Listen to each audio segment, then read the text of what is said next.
Hey everyone, it's me, Christine Job of Flourish in the Foreign, a podcast that elevates and affirms the voices and stories of Black women who live and thrive abroad while also exploring living abroad as a pathway to wellness.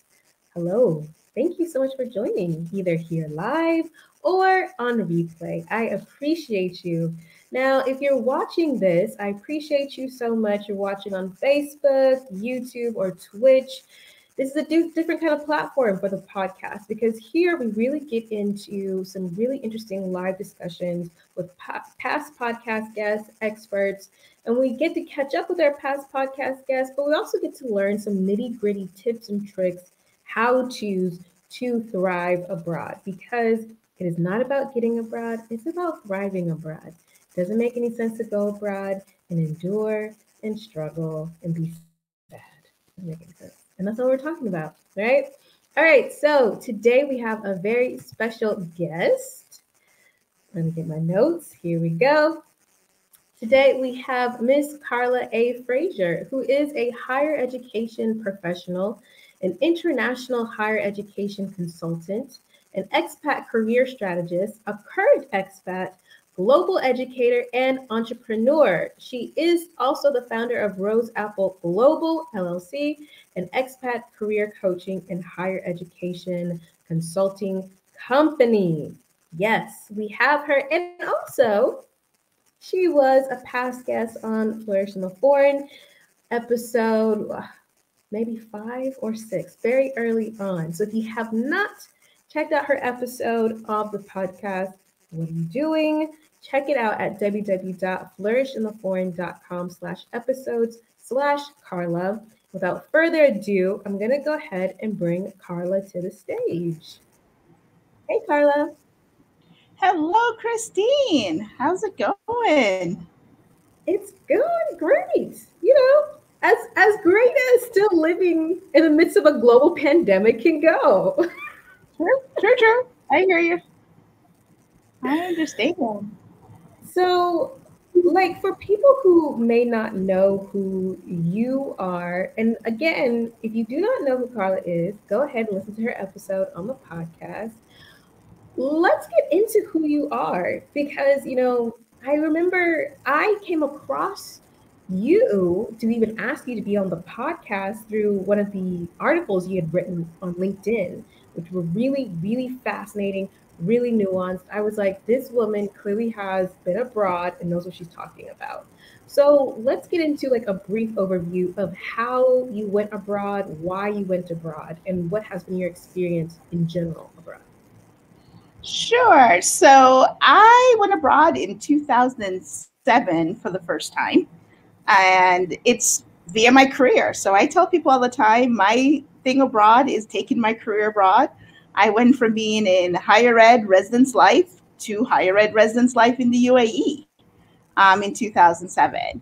I am a third culture kid, so I grew up between two different countries, the US and Jamaica, and traveled as a teenager and traveled in my 20s, 30s until I finally made the leap and moved abroad. I think one of the nuances about me, and it's something that I've been recently talking about a little bit more, is that I'm a generational expat. My mom was an expat. My aunts, they all moved abroad. Some stayed, some went back. My grandparents' siblings moved abroad as well, to England, to Cuba, to things of this nature, went and worked on the Panama Canal. And, it takes a while for you to realize that you have generations in your family that do this, and that you're not the first, and that, it's a great thing when you had people who've gone before you and led this path. So I work in higher education. I am an administrator in higher education, not a faculty. I part-time teach. But that's really a little bit about me, and we can dive into more later. Yeah, I'm so glad you brought that up because that's definitely something I want to talk about. Now, I've had, a mutual friend of ours, Tiffany Smith from Abroad in Education. on the YouTube channel talking about intergenerational mobility and something that it's not really discussed, I think, in enough detail. And so, if you guys are watching, definitely check out that episode after this, of course. But let's get into it because I want to put a pause on that. But I want you to tell everyone everywhere that you have lived abroad, and of course, where you are currently. So sequentially, I have first thought was the UAE. I was in Al Ain, not Abu Dhabi or Dubai, the famous spots. From there, I came back to the US. I was a repat for about 2 years. Then I hopped out again to Afghanistan. And then from Afghanistan, I went to Dominica in the Caribbean, Eastern Caribbean. And from Dominica, I went to Singapore. From Singapore, I took a sabbatical in my career, so a career sabbatical to Indonesia and Malaysia. And from there, I went to Bangladesh. And I am currently on the continent of Africa in Niger, West Africa. Yes. Like everyone who's watching live or on replay, like this is fantastic. You have been all around the world and ay. And I think it's so inspirational because your perspective on expat life is so varied because you've been immersed in so many different cultures. You've had to work in different cultures. And that's what people don't necessarily really recognize. Living abroad is different from visiting. It just is. And working, completely immersed in a culture is completely different as well. So we're about to get into that, but I want to say hi to everyone who's watching. We have Clean Water Nasani, Uganda. Hey, dolls. Thank you. Hello. And they say, I'm a generational expat too. So tell us about your family in the comments and tell us about your families, where they've been and who's gone where. I'd love to have that conversation. And of course, we have, okay, here we go. Of course, we have Adelia. Hey, Adelia. Adelia's always holding it down. Thank you so much for checking out my live, Adelia. I appreciate that. So let us talk about COVID-19, something that I know everyone is sick and tired of talking about, but it's still here. So it's like, it's still affecting our lives. You moved to Bangladesh in January of 2020, was it? I did. Yes. So talk to us about how you've experienced the global pandemic from Bangladesh to Niger. Sure. So I came out of my sabbatical into a position in Bangladesh, hopped a plane right before things were determined a pandemic. So when I left in January, it was just being considered an epidemic. Got to Bangladesh, started working, work at universities, as I already said. And about mid-March, we got our first case. And then the country started to shut down. And so I was in Bangladesh, never left Bangladesh until I got on a plane to move to Niger in last week of October 2020. So I was fortunate. I worked from home the entire time once we were in lockdown. I had a super comfortable apartment. Bangladesh transitioned a bit well for those of us who were at home. So they had online delivery for like food and groceries and things of that nature. Now, it wasn't always like that, and it improved.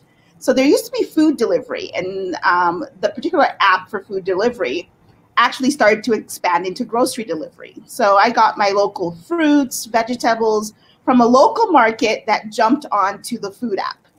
And so literally they were revolutionizing how we got food and groceries and everything during this time. And I also had colleagues who were worried and concerned, and they would drop things off for me if I asked. My favorite was fresh coconut water during this time that kept me sane and, tasty. A lot of things that I did was at work. I helped transition my work teams into being online. So I took our student counseling unit online. I took our student activities online. Did some programming around the things that were happening in the pandemic, like grief and stress and anxiety for students, faculty, staff, whoever wanted to listen to them. Did some infographics that we sent out to our community as well. But I was in work mode. It's also then that I started to write a bit more about being in higher ed life. And I think one of the big things that happened while I was in Bangladesh, there was the pandemic. It was also dengue season. And there was a cyclone in the Bay of Bengal that had not happened in almost 100 years. So these three things were colliding at one moment during my time there. And I think I'm not really a video person. Like, I usually don't make videos, but I literally made a video saying, hey, y'all, just if you don't hear from me in a couple of days, you know something went wrong. But you know, this was it. I cooked a lot. My kitchen was, you know, my favorite spot to be in. Morning, noon, and night, because, you know, being at home, I was able to, you know, take breaks and then go put something in the oven and go back to my next Zoom meeting. So that was Bangladesh. Oh my goodness. And then tell me a little bit about how you transitioned to Niger. Because, you know, in October, it's still going on. I'm not Yes. sure about, you know, the COVID numbers in Niger or how they're handling it. So I left Bangladesh in last week of October and got to Niger. Standard procedure. I needed a negative PCR test to get into the country. I flew Bangladesh to Istanbul to Niamey. So that was my route. I was super impressed with transiting through the Istanbul airport. Social distancing, people in the airport saying, keep your mask on, you know, literally walking around, watching people. So people were very conscientious. Then got into Niamey. Literally, I got off the plane and they asked me for three things, my passport, my yellow fever card, and my negative PCR card.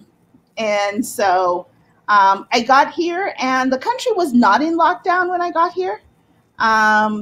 So things were relatively normal. People wore masks at their leisure, and that's still the situation today. We did have a mandatory mask shutdown in December for about 2.5, almost 3 weeks over the Christmas holiday season. Numbers had begun to spike here, and so the government issued a shutdown of events.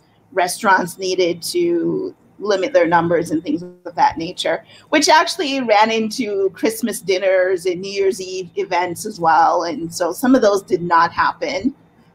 Some places got special permission with a specific plan to have events, things of that nature. But the numbers here are relatively low now. We all know that unlike places in Europe, Australia, you know, North America, there's not the equipment, the efficiency in tracking and things of this nature.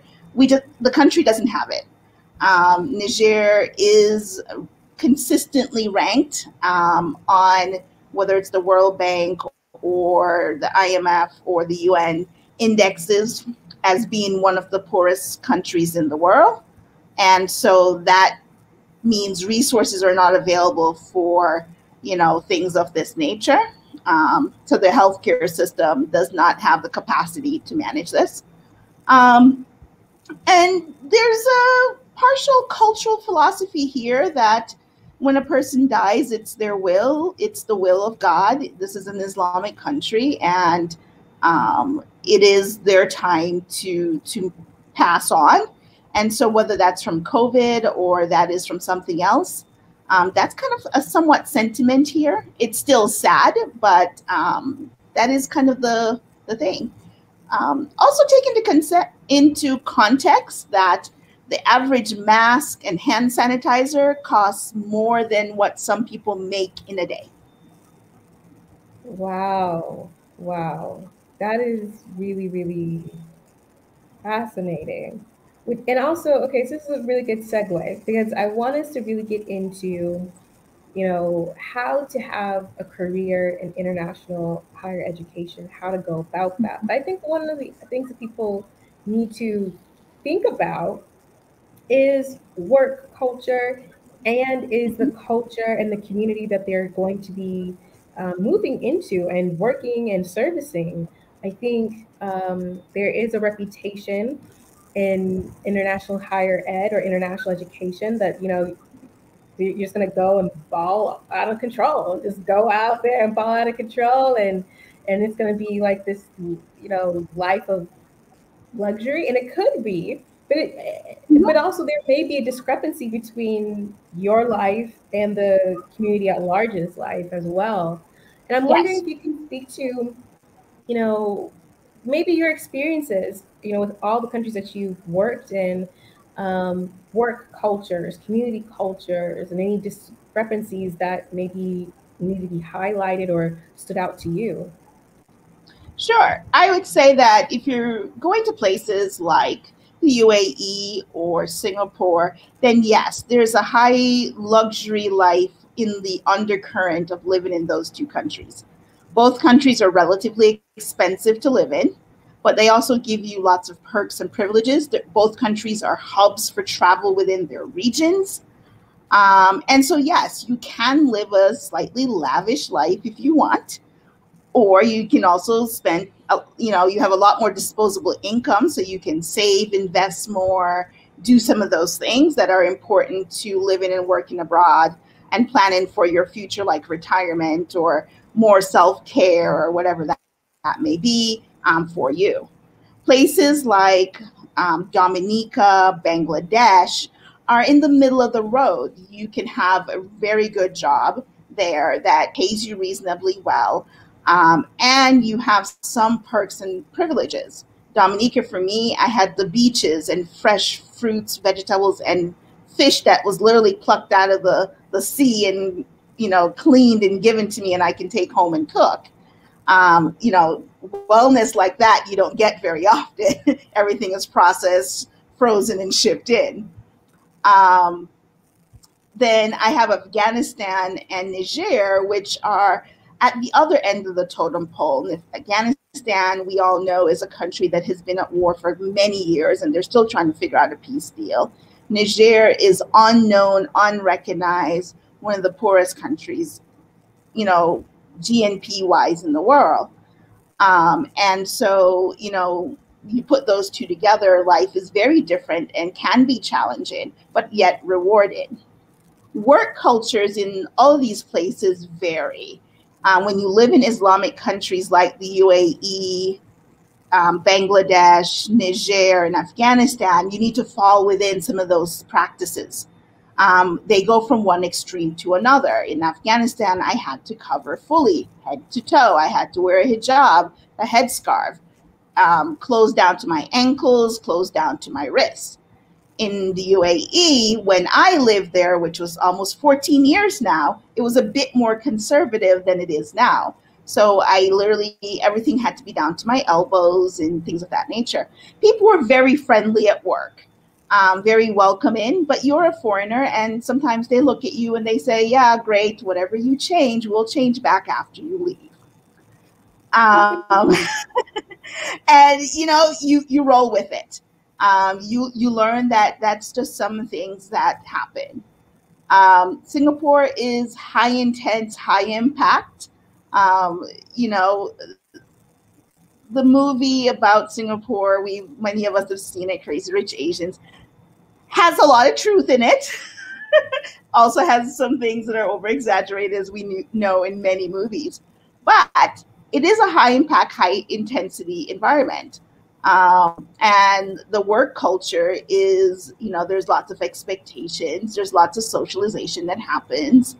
Um, There's a bit more separation between, I found for me and my lived experience between who the local friends I could develop versus the ones that I couldn't. Dominica was a bit more like home for me, so it was a great balance between work and play.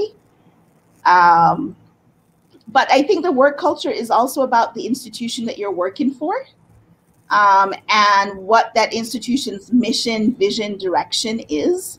And so those are all important things to consider when you're living and working abroad in higher ed, whether you're teaching or you're an administrator. So let's get into it. A lot of people they want to go abroad, they want to have a job abroad, and they first think, okay, I'm just going to go abroad and teach English. And a lot of people are like, don't do that. Unless that is your calling, unless you are an educator, perhaps maybe not. Or maybe takes, different positions or something like that. Especially if you think that you're going to go and teach English with no teaching experience and make like the big bucks. Like that's not what you're going to do. Right. You're going to teach English, you'll make a little bit of money. So for people who are like, I want to get into higher education internationally, I might be an educator, I might be, a different part of faculty. How do they go about that? How can they take their career abroad? How does that happen? So I think there are key pieces you need to think about. One, I always say to folks, know your passion, know your purpose about going abroad. What is your reason for going abroad? It's not running from something. Let me say that again. It's not running from something. It is finding out what are you going to contribute when you go abroad in a career. So whether you're an administrator or your faculty, you're going abroad to contribute to another education system. What are you bringing? What is your passion? What's your purpose that you currently do, that you currently love, that you're bringing somewhere else? In the reverse of that, also know that you're going to learn and you need to learn, because the cultural context, whether you're teaching in the classroom or you're being in administration, whether academic administration or student affairs administration, you also need to learn. You need to learn the cultural context of how that fits into your work, and what you're going to do. So those are pieces you need to start with as your foundation. Once you have that, take that and put that into location. Research your locations. What location now fits with what your passion and purpose is for being abroad? Now, it may not be the ones that are in your head. So, I want to go to Dubai, I want to go to Singapore, I want to go to Australia. Let me name some popular ones. I want to go to Switzerland. Those may not fit. So look at what fits. And then start to do once you do your search of location, finding location that fits, look at maybe 3 or 4 locations that fit. Start to look for institutions within those locations that fit who you are. Does that institution teach in English? Do they require you to have the local language? What are the qualifications that you need? Do you need a PhD? Sometimes you do, sometimes you don't. And so those are really the foundational pieces to really start this journey in higher ed abroad. Unlike K through 12 system, there are no agencies or, that you can pay to help you do your search. Higher ed is pretty much on your own. There are search firms out there that may have positions listed, but it's the hard work. It's the labor of love to live and work abroad in higher education, but it's a labor of love that is great. Yeah, let's get into that, because this is, I think, the thing that people get so frustrated about. They're like, I Googled until my fingers bled. I can't find a job. I can't find it. And it's always about being strategic, right? They're like, I see everyone else do it, but how do I do it? So you're saying it's a labor of love. So what are some of the steps that you tell your clients to do, or how do you help them to land a job abroad, right? Because a lot of people be like, don't tell me to Google, don't tell me to use my networks, even though I'm like, that works. Like Google, Uh, well, one is the first step to answer a lot of your questions, right? yes, it The is. two, use your network. People Yep. don't want to hear that, right? But you're not only a professional in higher education internationally, but you also have a business to help people to get placed successfully.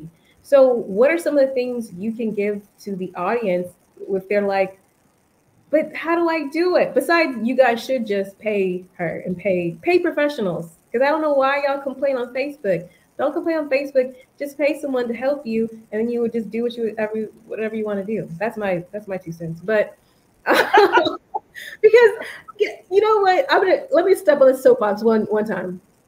I just believe that at some point you're gonna have to make an investment in yourself for yourself.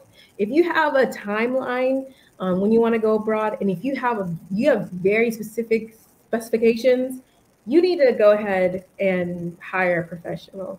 In my opinion, if you are not hitting the targets, and this is not just higher ed, this is in anything. If you're not getting where you're trying to go, if you are not landing the job, if you're not saving the money or investing the money, whatever it is, because I've had women from all different types of sectors who have different types of businesses that can help people, then you should go ahead and make that investment. Because going on Facebook and telling everybody like, I tried everything and just complaining, that doesn't get you abroad. It doesn't get you abroad. And now I'm done with my soapbox. I'm going to step down and let you answer that question. So how do people start? Where do they look? Who do they talk to? Is their resume need to be in a certain kind of format? Like, do they hire a headhunter? So, yeah, so the next steps that I tend to work with my clients on is to get your credentials in order. So, yes, your resume needs to be up to date. We need to take out those jargons, because if you say DEI and somebody in England looks at it, they're like, what? Because in England, it's EDI. Same thing, diversity, equity, and inclusion. Equity, diversity, and inclusion. So we start to get some of the jargon out. We start to look at the formats that different countries use. So if we narrow it down to a region, we may look at it regionally. We may look at it individual countries if you just want to use an individual country. And so we get your resume, we get your cover letter, and folks, LinkedIn. This is how Christine found me, LinkedIn. Get your LinkedIn profile together and have it active. You will get headhunted there, by the way. Those are 3 key pieces that I work with my clients on to make sure that that is up to date. It speaks the right language. It says what it needs to say. I pull out of you things that you like, should I put this on there or should I not?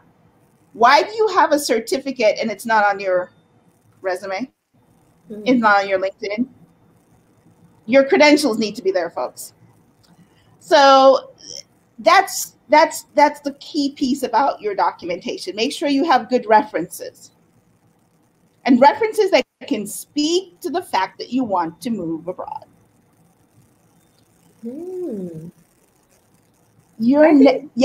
That's what folks don't realize. So if you have a reference and they can't speak to you moving abroad, or they don't know you want to move abroad, and you get a job interview and someone says, can I speak to your references? And your references say nothing about you moving abroad, that's not going to help your case. That's not going to help you get that job. That's a gem that I'm dropping. People don't pay attention to that. See, this is what people need. This is why people need to watch this video. So if you're watching this video and you're finding it helpful, please share it with somebody. If you have any questions for Karla or for myself, I don't know, you could go ahead and put it in the comments and we will answer them here. So if you have specific questions, concerns, frustrations, or whatever, or gripes, maybe I can help you. I don't know. Put it in the comment section. But I think this speaks to something that I think is kind of a universal kind of philosophy where, it's not just working smarter and not harder, but I really think it's about literally sometimes the effort is into attracting things to yourself, not to get too woo-woo about it, but it's like you're trying, and you're going out and you're doing all these searches, and you don't even, you think you have your stuff together, but you don't, because it's not attracting the jobs or the opportunities that you want, because you don't know, because you have never done it before. That's why it's so important to seek out counsel from people who've done it before, because they have a different perspective. They know how this works from the inside out. They've been all around the world. They know how the resume should be. They know how to coach you in interviews. You're like, I'm a great interview. You might be in the US, but you may not be in Singapore or in Japan. It's a different culture, it's a different kind of way of doing things. And I think that is what makes me so sad and frustrates me, is to see other people's frustration, because I know what it's like to put out email after email and try and try and try. Because I hustled the entire wrong way until I got my stuff together and got on, the good foot. It takes, like, I don't want you guys to have to struggle, because I struggled. I didn't want to go into, higher ed, but it's like, I think it's really important for people to take a breath. I know you want to go abroad. I know you want to make a certain amount of money, or you have all these dreams. Take a breath and really think about, do I have enough expertise, or am I going about this in a way that is going to attract the right position for me, that's going to bring the vision that I have in my mind into fruition? And sometimes you need help to do that. And there's that's not a bad thing to have help. I think that's also kind of like a super American thing. It's like, we're like, do it ourselves all the time, and people helping, no. How much does that cost? For free. And it's like, look, you want to go, you don't want to go. Like, you want to make it happen, or you don't want to make it happen. Very true. True. And, to just add, all the positions that I've gotten abroad, with the exception of my current position, I have done my own online search, applied for these positions like a regular application, whether online or emailing it to HR, and have gotten my jobs. So I've not used a search firm. Granted, I know who they are, and know the search firms that do hire it abroad. So my current position was actually network. So I know you all don't like to use your network, but your network is important. So, and if you don't have one in higher ed, you need to build one if you want to go in higher ed. If you want to be in student affairs, or you want to be on the academic side, start to network in spaces like our associations. NAFSA, which is the National, oh my gosh, this is going to bug me now. So there's NASPA, which is what I'm a part of, which is the Student Affairs Association, ACPA, which is the Student Affairs Association. Both of these have international or global divisions. I present at those conferences every year. I have a network of people in those conferences. I know what's going on, where the jobs are. People are telling me, people are asking me, things of that nature. So networking with me and connecting with me is probably a good thing. Finding other people like me that are in my circle to do the same. There's NAFSA, which is the study abroad and the organization. Get involved with them. I know it's not study abroad, but they have opportunities for being on campuses or remote campuses. So you have to find those pieces in your network. Tell the people who are abroad in higher education that you know, or you want to know, that you want to come and join them. They will then start to look out for you. Use your network. Talk to people. I will tell you that the higher ed network abroad is very small. And we tend to all know each other at 6 degrees of separation or less. And so we pull people in. We refer people out. So, get in the circle. Join some of the things that we do. I literally just presented at my national conference with my colleague 3 weeks ago at NASPA. I put that all over my social media so everyone could know that I'm presenting this session of how you get abroad. So attend stuff like that. attend the webinars, find me on Clubhouse if you're on Clubhouse when I'm doing sessions about abroad, find me in expat rooms, find when I do post about living abroad and read them. Those things make a difference. Yes, yes, yes, yes. So many things. Wait, let's put this up here. Adelia says Karla is sharing game. Yes, she is. Yes, she is. And thank you so much, Adelia. Adelia, I'm so glad you're still in the room, Adelia. If you could put in how you got your education jobs abroad too in the comments, that could be really helpful for people who are watching.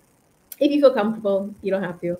I was wondering, Karla, one, I'm so glad you talked about networking because people hate networking. I don't really understand why they hate it. Well, I do understand why. It's because they don't do it right. Because it shouldn't feel awkward or painful. It's just like you build relationships and talk to people that you like and you have interest in. Like it's not that deep. But I'm so glad you brought it up because it is such a game changer in every aspect of life, but especially for getting a job and especially going abroad. I'm so glad you brought that up. If any of you guys have issues with networking or feeling awkward or strange, put them in the comments, and we'll help you work it out. But networking really it's the cheat code. I don't know how to say it. Like it's the cheat code. Let me put this other piece out there. That's how our counterparts on the other side of the river get many of their jobs. So we need to start to tap into that for our own selves. So if you understood that code language, then you understand what I just said.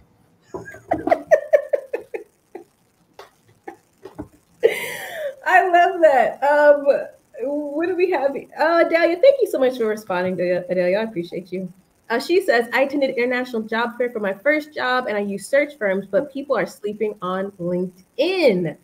Yes, LinkedIn is pretty potent.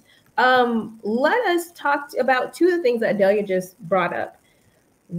What are international job fairs for higher ed? If you could speak to kind of in general for people, where would they find it, how they attend, and also what is a search firm and what can a search firm do for someone who's wanting to go abroad in higher ed? Sure. So higher ed really doesn't have international job fairs. Now, you may find a higher ed job at a job fair, but there's no specific fair for higher ed jobs. Okay. Again, our national associations have job posting boards that you can use.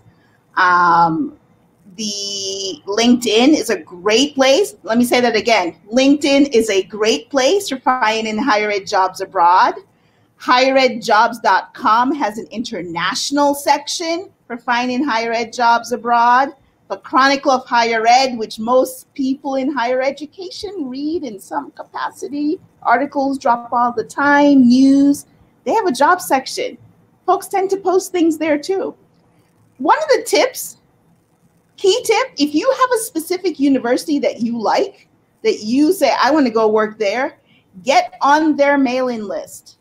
Reach out to their HR and say, hey, I'm interested in your institution. Can you send me a bit more? Do you have a mailing list for when you send out jobs at your institution? Things like that work. Search firms. Now, there's not very many search firms, but for example, Korn Ferry is a international search firm that also has and does higher ed jobs. They do many others, but they do higher ed jobs. And I know that because I've worked at 2 schools that have used them to do senior level jobs, and they tend to do senior level jobs. So your, vice presidents, presidents type positions. Your entry to mid-level, you're going to find on places like higheredjobs.com. So, that's kind of the gamut. Again, I'm going to say this, your network will also know because we share jobs between each other. And then we will post them and things of that nature.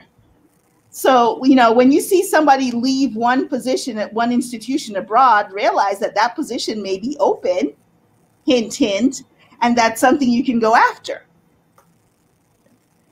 Um, I love it. Are y'all taking notes? Because you should be. Because between Karla here, Adelia in the comments, y'all need to come on. If you're really trying to be about it, let's go. I wanted to ask you, what was I gonna ask? What was my notes here? Oh yes.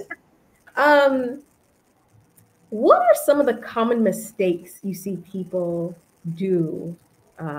Maybe before they come to meet you and you work with them, or you used to see them, in the Facebook groups floundering. That happens, and it's so sad. So, what are some of what are the common mistakes you see people do as they try to enter into higher ed abroad? um, I think the biggest one is not making sure that their resume and cover letter speaks to an international perspective. You cannot take your US based resume and just say, I'm going to apply for a job. It needs to have some context to it. Your cover letter needs to have some context to it. I think the other thing that I see people make the mistake on is they have one country and one country in mind. However, there's no jobs in that country, or you're not qualified for those jobs in that country at this time. Yeah. However, there's 4 other countries out there that may have positions that fit you, but you don't want to consider it. I tell people all the time, you're never stuck. Take a job for a 1, 2, or 3-year contract, get some experience, and then move on to your next position. That's what I've done. I've been living 8 years consecutively abroad in higher ed since 2012. Jobs and a sabbatical in between. It can be done. Yes. You know what? I think that is something that we have to pause on, because people feel like once you go abroad, that's it. You live there. You can't. It's like you probably have citizenship. Like, what are you talking about? Your residency is probably tied to your visa, which is probably tied to your employment. So it's like not very permanent. Like, it's not a permanent situation. You can move, and I know you've lived in 8 countries. You said, or 10? No, 8. 7, including the United States. 7 countries. I know Adelia has lived in Honduras, Mexico, Kuwait, China. Like, hop around and figure it out, y'all. Y'all can do it. I believe in you. I believe, because I've messed up my whole situation. Okay, I believe. Um, Thank you, Adriana, for stepping in. Thank you. She said, great question. Let me know if you have any questions for Karla. We are talking about careers in international higher education. I'm all over the place because it's 9:45 at night here in Barcelona, and this is past my bedtime. That's why I'm like, I haven't had any wine, guys. This is just. I'm sorry for keeping you up late. No, I love it. I love it. So I'm going to pause in our higher education abroad questions, but if you do have them, go ahead and put them in the comment section. And I want to talk about wellness, because wellness is really, really key. It is very, very important to have a sense of what your wellness practice, your philosophy is, and to always be cultivating it abroad, almost especially abroad, especially if you're away from your support network. So I want to read what Karla thinks and believes about wellness, and then we're going to talk about it. So Karla says her definition of wellness is holistic self-care, and encompasses acting in her own best interest for her career, finances, emotions, mental, physical, and or spiritual well-being. That's a word. Living abroad did not change my concept of wellness. Instead, allowed her to improve each of these areas with intention, exploration, challenges, and learning what works best for her. She has learned to take more time for herself and appreciate her talents and achievements. Karla, that's a word. That is incredible. That is so, so profound and so fantastic. How did you come up with that concept of wellness? Tell me a little bit about your wellness journey and how you have anchored yourself in it as you've been abroad in 7 countries. Well, I think what really started this was when I lived back in the United States and I worked in a particular career field, conference services, and I was traveling constantly. And I crashed and burned, literally. And that was in my mid 30s. And I said, never again was I going to crash and burn in my career. And as I moved abroad, and abroad has its own level of challenges, some of them more challenging than even living at home. Sometimes it's the terrain, it's the environment. I now live in the Sahara Desert. It gets up to 100 degrees every day for the past 3 weeks. And, I have the air seat on. I have both ceiling fans on right now. I have a glass over here packed with ice and water. So I'm trying to stay cool. But what I realize is that if I don't take care of me, I can't do the best for my job. I can't do the best for my, significant other when I have one. I can't do the best well-being wise. I can't go in the kitchen and cook and enjoy cooking because that's one of my fun things to do. If I'm not well, I'm going to eat junk, or, I'll look at, the healthy food that I bought and not want to eat it and try to find something else. So I really had to step back and do some things for myself. Now, my wellness is a lot of it's centered around going to the spa, yoga, meditation, trying different things like Reiki meditation, or having that, trying things like not just a regular massage, but try cupping. And things that are exploratory. That's why I said, I have the word explore in there. But wellness is also something that's challenging myself to get out, challenging myself to explore my city instead of always trying to fly out of the country, especially when I lived in Singapore, where, flights were cheap and countries were close. But knowing what fits you. I am a water girl, so, that means the beach. But it also means a bath. It also means a long shower. Figuring those things out and making sure they fit into your life. This past week and past couple weeks have been draining. There's been so many things that have happened here at work. Personally, professionally, with colleagues, political unrest. And literally this morning, I decided I was not getting out of bed until 1 o'clock in the afternoon. And it was literally that simple. I got up and then I went downstairs and I made a nice cucumber salad with some toast and some, scrambled eggs.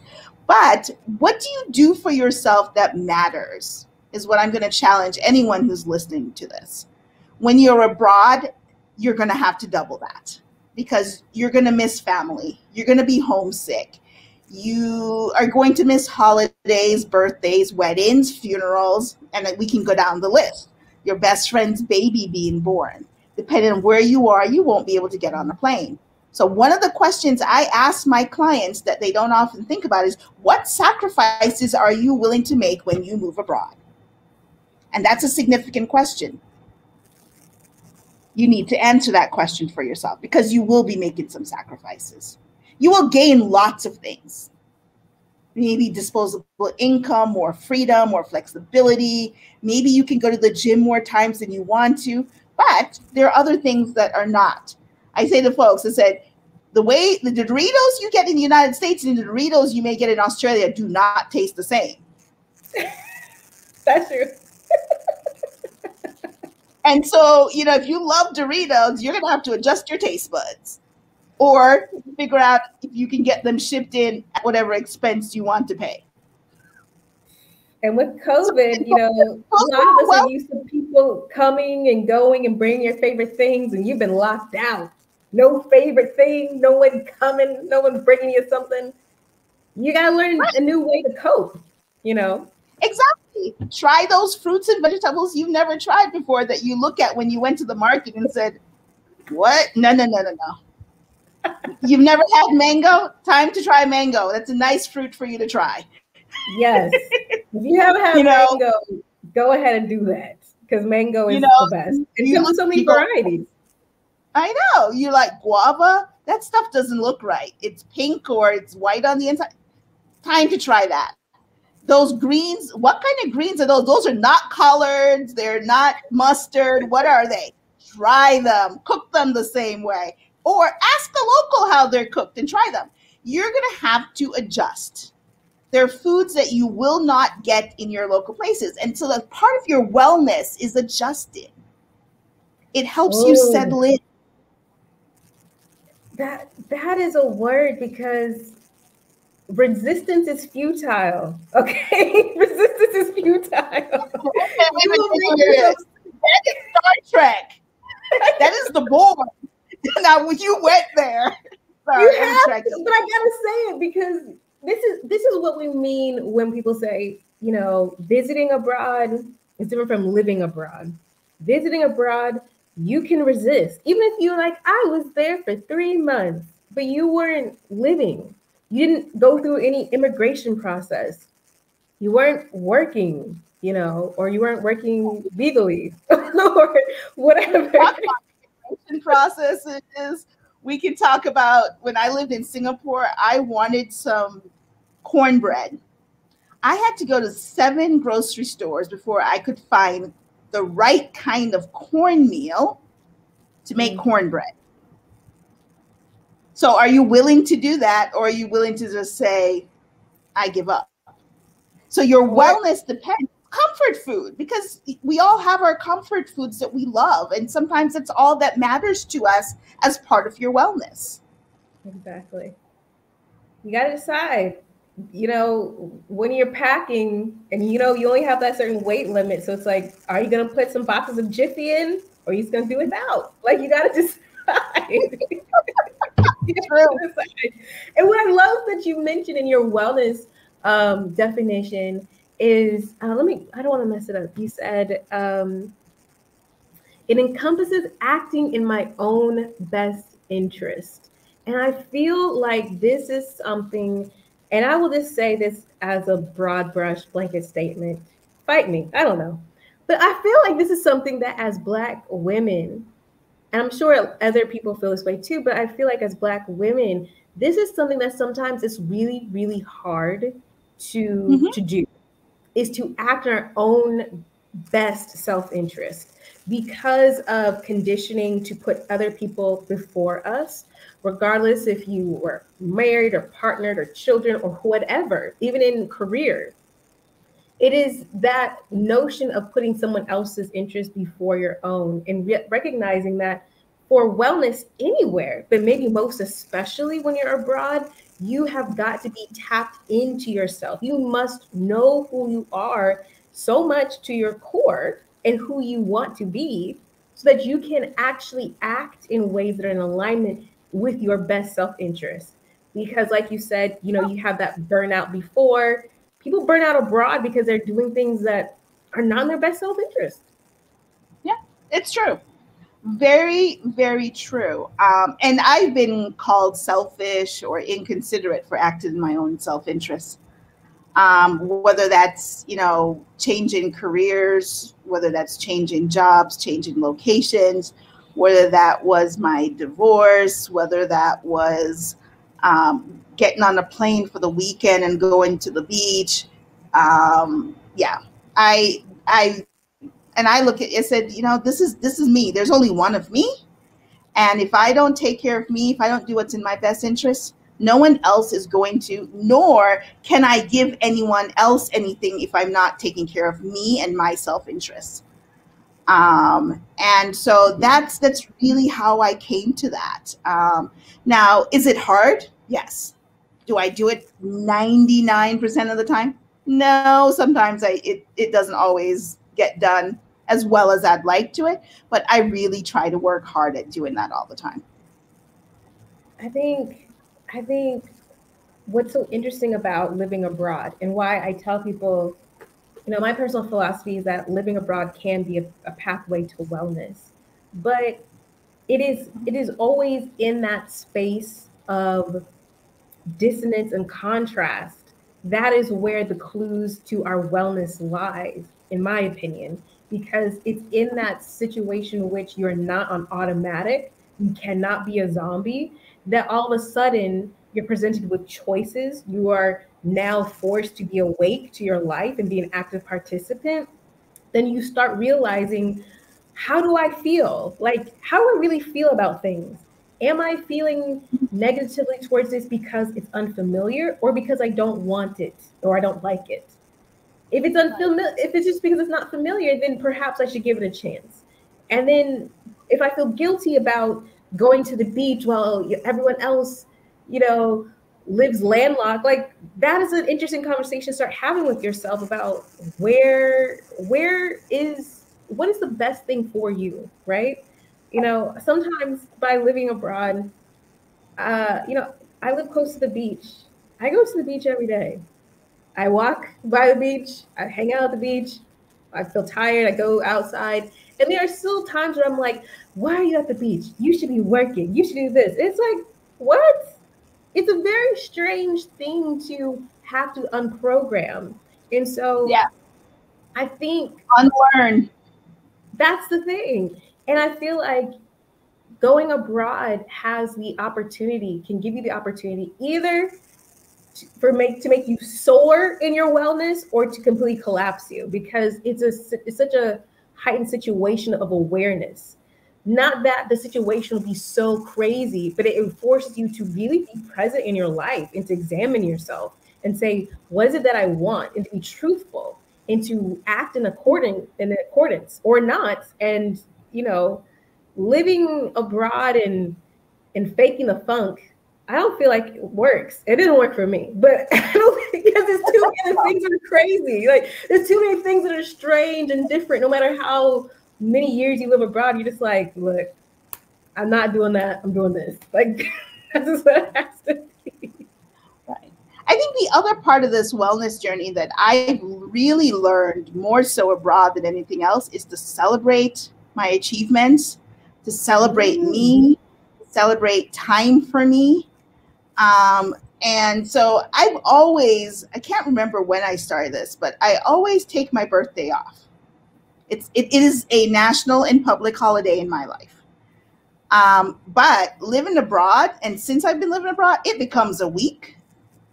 It becomes 2 weeks, because I really take it as a time to celebrate, to reflect. I also do the same thing at the end of the year. So typically between Christmas and New Year, I typically take that time off. It's a huge time to reflect and celebrate. Now, I'm not a New Year's resolutions type of person, but I do reflect and look at what is next, what is on my horizon for the next year, and kind of do more goal setting than I do resolutions. But how often do we, and particularly us as Black women who we're always on the go, multiple strings attached to us in different ways, take time to celebrate? And I'm not just talking the big things. We celebrate when we get that PhD or that law degree or we get married. No, I'm talking about we celebrate that we've had a rough week and we decide to chill for the end of that week, that weekend. We celebrate that, you know what? I've hit a milestone. I've been working out for 30 days. And you know what? I may not have lost any weight, but I actually accomplished that. When do we take time to do that? And so I've learned to celebrate the little things, just the little things. Getting the 6 things off my whiteboard in my office, the 6 emails done that have only taken 2 weeks. Celebrate that. I went out and got ice cream this weekend, not to mention it was also Easter. I think that's really lovely. I think I don't think I do that. I feel like I need more celebration in my life. I think that's still an aspect, in my opinion, of like kind of toxic American style grind culture that I still haven't been able to completely shake, even though I live in a country that does not do that. Like, there's none of that happens. It's very interesting, and I don't. I still find myself saying, is this big enough to celebrate? I can't celebrate. Or not even, I don't even know if I even think about celebration at all. Like, I don't even think it comes into my brain. And so I'm gonna challenge myself to celebrate more and to take that more into consideration. Because like I didn't even celebrate, when I had milestones. Like I lived abroad for 4 years. Like I was just like, whatever. Because and I think you're right. You have to celebrate because you have to big up yourself. You have to reflect upon how much you have gone through or what you have just overcome or you've just evolved as a person, you know? And Right. we forget True. that. Very. Yeah. I don't Well, and know. it's interesting. I brought this up because I almost didn't celebrate Roseapple Global's second year anniversary. It happened, and I was like, oh, I kind of missed the date. I missed when it started, and I was like, no, no, no. And so literally, it was not until February, it was literally a month, a few weeks after, and I was like, no, no, no, this is huge. This company's been around for 2 years. I've been doing this for 2 years. And so I did. I did a newsletter out to my audience and, said, hey, this is our 2-year anniversary. And I coupled it with, the two things I learned abroad in 2020 and then the 2-year anniversary of Roseapple Global. And so it was like this celebration and then saying, you know what? The two things I learned abroad in 2020 was self-preservation and self-care. Yeah. So it was just bringing it all together. And I think that's really important that we recognize those things. I agree. You inspire me to do better, and I'm gonna try. I'm gonna try my hardest. We have a comment from Adriana. She says, "COVID has been a great practice for living abroad. Radical self-care and asking for what you need is great practice for foreign living. Thanks for affirming the ladies. Good night." Thank you so much, Adriana, for your comments and for watching. I think this is so key. COVID made us all sit down and get really real with ourselves about what we need and what we do not. Yes, yes, yes. I agree. We have Adelia. She says, it's hard to shake off those old cultural habits. Woo. Yes. Now we're over time, but I do want to just say, I just want to ask you, do you find it hard to shake off those old cultural habits? I do. What are your thoughts? I do find it hard at times. Some of it's work culture and even working in different countries. So, for example, I've worked in 4 Islamic countries. And so I've learned 4 different ways. And so I tend to bring one context of where I learned in this Islamic country to another one. And I was like, no, no, no, that doesn't work here. Got to shake that off and adapt to this new one here. So it's also not just my US culture. I'm now shaking off other cultures from other countries because I've lived in, a half a dozen countries so far, and visited another 50. So it's that blended that you are constantly shaking off old habits and old cultural habits to be able to adapt, adjust, transition, and thrive, to use your word, in your current country. All right, everyone, we are coming to the end of our chat. If you have any questions, this is the time to go ahead and put them in the question box. But as we wrap up, Karla, tell us more about the services that you provide and where people can find you. Sure. So Roseapple Global offers both expat career coaching, and we offer consulting for higher ed institutions abroad. So the expat career coaching is focused on folks in higher education as well as education. So it's resume coaching, so that portfolio coaching. I do expat prep and expat transition, which are literally getting you from start to finish and on your journey to being in higher ed. So I focus on all the pieces I talked about earlier. So that those are key things. I do group coaching for higher ed and cultural transition. Do not forget that to transition abroad, you need to do cultural transition. So I can either do that in group coaching or I can set that up as one-on-one sessions for you. You can find me on roseappleglobal.com. I'm on Facebook, Instagram, LinkedIn, best place to find me. I'm always dropping information on, expat tips, stories, blog stories on my blog. So reach out to me in my DMs. I'm on Facebook. I'm on Twitter a little bit, not so much a tweet person, but Instagram, LinkedIn, Facebook, Clubhouse. You can find me in all those 3 places to get a hold of me.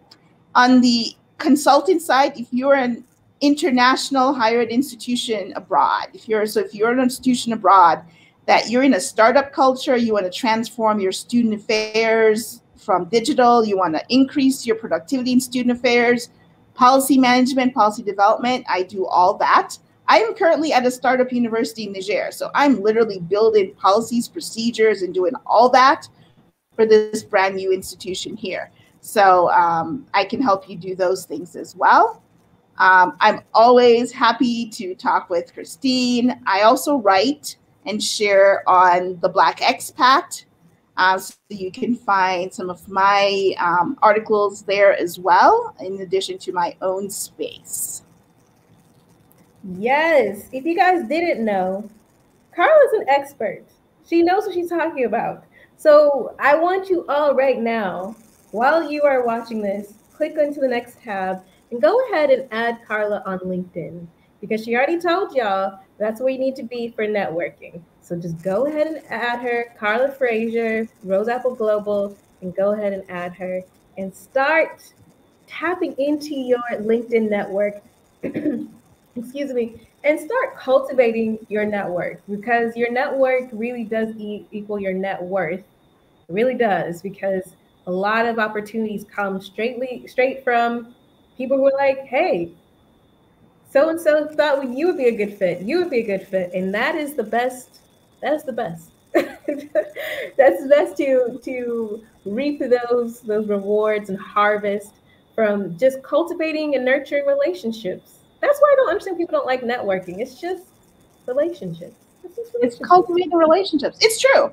I had a client, we worked on her LinkedIn, and literally 3 weeks after we boosted her LinkedIn, updated it, graphically, language, everything, she got headhunted. 2 people reached out. See, this is what I told y'all. You need to go ahead and invest in your future, okay? Because some of you guys have been looking for jobs abroad. Not a position she wanted, but literally 2 people reached out to her and say, hey, we saw your profile and would you be interested? I get that on LinkedIn. I get contacted on LinkedIn that says, hey, you're at a university. We want to talk to you about if we can offer you university services. Would you be interested in a position? Would you be interested in joining our group? So, it's not just about jobs, but it's also about building your network in a broader perspective. People are going to notice you. And if you have the time, here's my last gem, write short articles for LinkedIn about what you do, how you do it, and put it out there. I might need to do that. That's something I'm not strong. I'm good at networking. That's exactly how I found you. But I haven't been like really trying to master LinkedIn. So I'm definitely going to take these pieces of wisdom and applying them this week. I'm going to go ahead and like spice up my LinkedIn and maybe drop an article and see what happens. I don't know. But thank you so much, Karla. Again, you guys, I fully believe in you can live the life that you want. You can go abroad, but remember, it's about thriving abroad. It is not just about flinging yourself off a cliff. I want y'all to thrive abroad. I want you to live the life that you want. I want you to live a life well lived, and that requires some cultivation. So invest where you need to invest. If nobody's hitting you up on LinkedIn for anything, then you may need to invest with Karla so people can start emailing you, and so that you can get the job that you want. All right, or at least implement some of her gems so that you can start seeing, hey, is this working for me? Because if nobody's emailing you or contacting you and you're out there, you might need to make some improvements. All right. Karla, thank you so much for one going over time. I appreciate that. Thank you So so much for being an amazing podcast guest. Remember, she was a podcast guest on Flourish in the Foreign. You can check out her episode at www.flourishintheforeign/episodes/Karla. If you have not listened to that, you want to, because we really get into her origin story, how she became this amazing world traveling, higher ed, international, just like woman of not mystery, but of wonder, right? Then we get into it. We really get into how she became this person, this amazing woman, and how she developed these like philosophies and how she's cultivated her career and how she launched her business. We get all into that in the episode on the podcast, so definitely check it out. And thank you all so much for tuning in. I will ask you all to continue to support Flourish in the Foreign. I deeply appreciate everyone who supports it. I get DMs all the time, people binging the show. I appreciate that. Please make sure that you're leaving a 5-star review, a 5-star rating, and write a review for the podcast, because that is what helps people to know that this podcast is legit, because it's not a podcast, but people really go out for the reviews. And I appreciate that also, because reading the reviews warms my heart so much. So thank you so much for that. If you want to support the podcast, please do. Please support indie creators, Black women creators, because there's a lot of them. Please support Black women entrepreneurs. All right, because there's a bunch of them on this show. Karla is one. I am one. Support us. Support us by sharing our social media posts, talking about us to other people, but also by buying our products and supporting our content. Right. So support Flourish in the Forum by becoming a Patreon today at www.patreon.com/flourishforeign. Cash App the podcast at $flourishforeign. Buy me a coffee. There's so many other ways, but definitely please support this here podcast. And if you are interested in building a business abroad and being an entrepreneur, as you see, Karla has her own business. She's abroad. A lot of the women I have interviewed also have either side hustles or full entrepreneurial ventures, and you're wondering, how can I do that as well? I have created a freebie, yes, freebie for you all. It's called Build a Business Abroad. It is an amazing, I think, business strategy guide. It's a 101, right? It's to help you get all of your ideas clear. It's help for you to really start thinking strategically about how you're actually going to make this happen, and to really understand what are some of the main considerations for you to not only launch, but sustain a successful business abroad. You can get that at on the website. You can get that also in all the social media, social bios, the links in the bio sections. That's where you can find it. All right. And if you can't find it, DM me, because it's there. DM me on Instagram, Facebook, whatever. All right. Thank you all so much for watching and supporting. I appreciate y'all. And Karla, thank you again for your time. I appreciate you. Have a good night. thank you, Christine. A pleasure as always.